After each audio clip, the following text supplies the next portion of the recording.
Almost everyone understands that sugar isn't particularly good for you and may feel guilty whenever having sweets or candy. This wasn't always the case. Sugar used to be advertised as just a quick source of energy, and even as a means for losing weight. Another thing, the cold, crisp taste of Coke is so satisfying, it keeps me from eating something else that might really add those pounds. With recent research on the health effects, as well as the sugar industry's antics coming to light, the topic has gotten a lot of attention. The more you learn, the more you'll want to stop eating it. As a recovering sugar addict myself, I've read and watched all kinds of great content on the subject, but the focus is rarely how to quit sugar. Since I've already put out 2 other videos on the problems with sugar, I figure a solution is in order. The key point of this video is to explain why people become inclined to eat sweet foods and how to undo this inclination. The other thing we'll look at is the mindset to have when approaching this, as well as how to react when you have a craving. Several of the techniques in here can be applied to eating less unhealthy foods in general, as well as quitting bad habits. There are 5 things that are working against you that need to be addressed. Once these are out of the way, quitting sugar becomes really easy. We'll start with your brain. Sugar keeps you consuming it regardless of the amount of food you have eaten for 2 reasons. The first is that it is actually biologically addicting. Sugar acts on your reward center in the brain to give you a sense of pleasure when you eat it. When you frequently consume sugar, you become tolerant to it and require more to get the same amount of pleasure. Then you can suffer withdrawal symptoms like headaches, tremors, mood swings, and irritability when you go without eating it. Another way sugar keeps you eating more food in general is by keeping you hungry. Eating sugar causes an excess release of insulin, and when there is too much insulin present in your body, your hypothalamus cannot pick up on its leptin signal. Leptin is a hormone released from the fat cells that is registered by your brain as a satiety signal. So when your brain can't pick up on that signal, it thinks you're starving. Ever had a soda or 2 before lunch and thought, man, that really filled me up, I think I'll have a light lunch? Me neither. Your brain also interprets hunger as your environment not having much food available.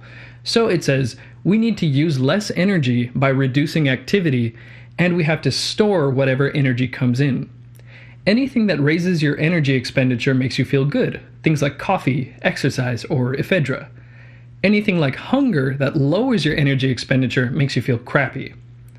The sugar keeps you hungry and feeling lethargic and crappy. Quitting cold turkey quickly breaks this cycle after just a week or 2. So here are the 10 most obese states in the nation. 10 most obese states. Here are the 10 laziest states in the nation. Here are the 10 most unhappy states in the nation. Here's the adult diabetes rate. Here's the adult heart disease rate. And finally, here's soda per capita consumption. Pretty significant overlap, wouldn't you say? Yeah? One thing I found really kept me going in spite of massive sugar cravings was knowing that the longer I went without sugar, the better I would feel. This brings us to a key point, which is reducing sugar doesn't mean reducing happiness. The main premise of Alan Carr's book, Easy Way to Stop Smoking, is that you need to get it through your head that you're not depriving yourself of anything by quitting cigarettes. Cigarettes don't improve people's lives in any way, and the only reason smokers feel deprived while quitting is because of the dependency that the cigarettes created. While sugar at least tastes good, the feeling of deprivation occurs for the same reason. Extended use of sugar changes your brain so that you crave it. A lot of people, when faced with the idea of quitting sugar, will equate it to depriving themselves of pleasure. What they're not realizing is that sugar isn't raising overall happiness. It is simply creating a temporary contrast in happiness. If you're constantly consuming sugar, you can be making yourself unhappy, lethargic, and fat without realizing it. So what happens is that your baseline happiness gets lowered, and you have a spike in pleasure when you eat sugar. However, when you're not dependent on sugar for that boost in pleasure, then your baseline happiness is much higher and you're more content all the time, not just when you get sugar. The other thing people will do when approached with the idea of quitting is that they will start to predict the agony they can expect. They will visualize it as a graph like this one with time on the x-axis and agony on the y-axis extending out into eternity. The reality is that your body adapts to the absence of sugar, so you'll feel much more comfortable without it and worry about sugar less and less so that the graph will look more like this. Depending on what your diet looks like and factors like whether or not you drink alcohol, You can expect to start feeling much better in as little as a week to 2 weeks. This brings us to the next thing that is working against you: advertising and almost any store selling food. Food companies have found that with virtually every product they sell, they can add at least a little bit of sugar to make it tastier and more profitable. The bliss point is a term used for the point at which the product is the sweetest and therefore the tastiest it can be before adding any more sugar would make it too sweet. This is why sugar is in 80% of foods in the market, and it's mostly in foods that you wouldn't expect to have any sweetness to them. So you have to put in some effort to ensure that what you're buying doesn't have added sugar, and you have to ignore all the tempting advertisements and colorful packages. We're bombarded with advertisements for crappy and especially sweet food everywhere we go. You can try to ignore them, but having to see these food pictures all the time is a bit confusing for your brain. Your brain will release dopamine in response to expecting to get that food. A car speeding towards you can immediately jack up your heart rate even if it stops 10 feet in front of you. Mothers will start to lactate when they hear their baby crying, even if the baby is in another room. Your brain has a lot of ways to prepare you for what it expects to happen, and this is the same with food. When we think about, see, or smell foods, our brain triggers what is called the cephalic phase insulin release to prepare you for digesting that food. The sweeter the brain thinks the food will be, the more insulin it stimulates the pancreas to release. This extra insulin can make you feel even hungrier as it will block your leptin signal like we discussed before. So just the sight of food can make you hungry even though the contents of your stomach have not changed at all. The good news is that you can deconstruct this program response the brain has created. If your normal programming is see picture of food, buy food, take food out of the package, eat food, then advertisements or food labels in the store can have a real strong effect on you. However, if you change your programming to see real food, check if food is fresh or ripe, cook food, and then eat food, your brain will stop associating colorful packages with eating, and it will become much easier to resist well-marketed foods.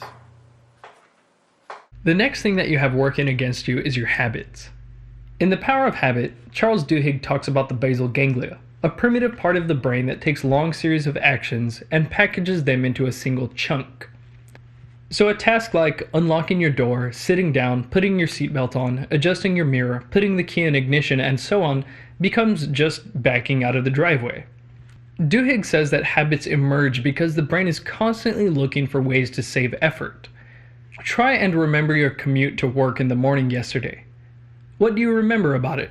Not much, or maybe even none at all. This is because your basal ganglia takes over and you run on autopilot. The thing is, you can autopilot your meals too. This is something McDonald's is of course familiar with. Every McDonald's, for instance, looks the same. The company deliberately tries to standardize stores' architecture and what employees say to customers, so everything is a consistent cue to trigger eating routines.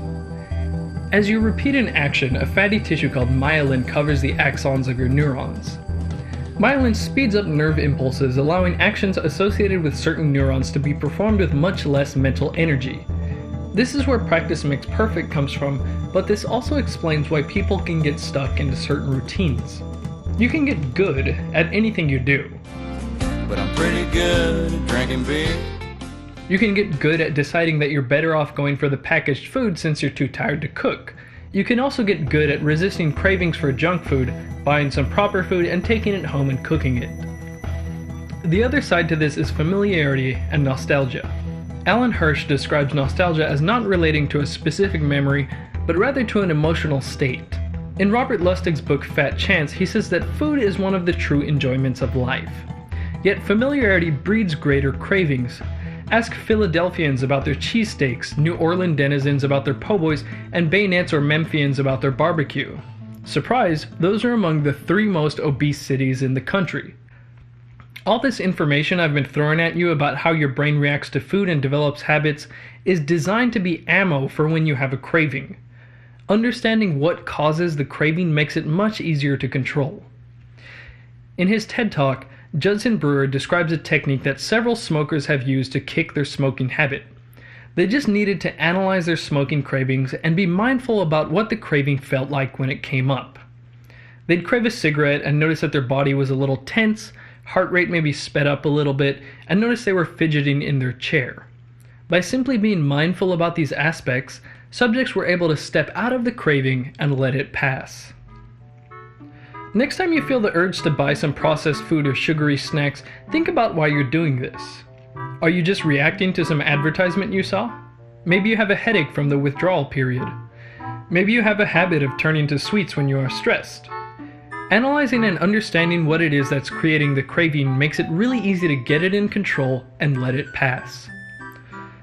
The fourth thing that has been set up to work against you is your gut.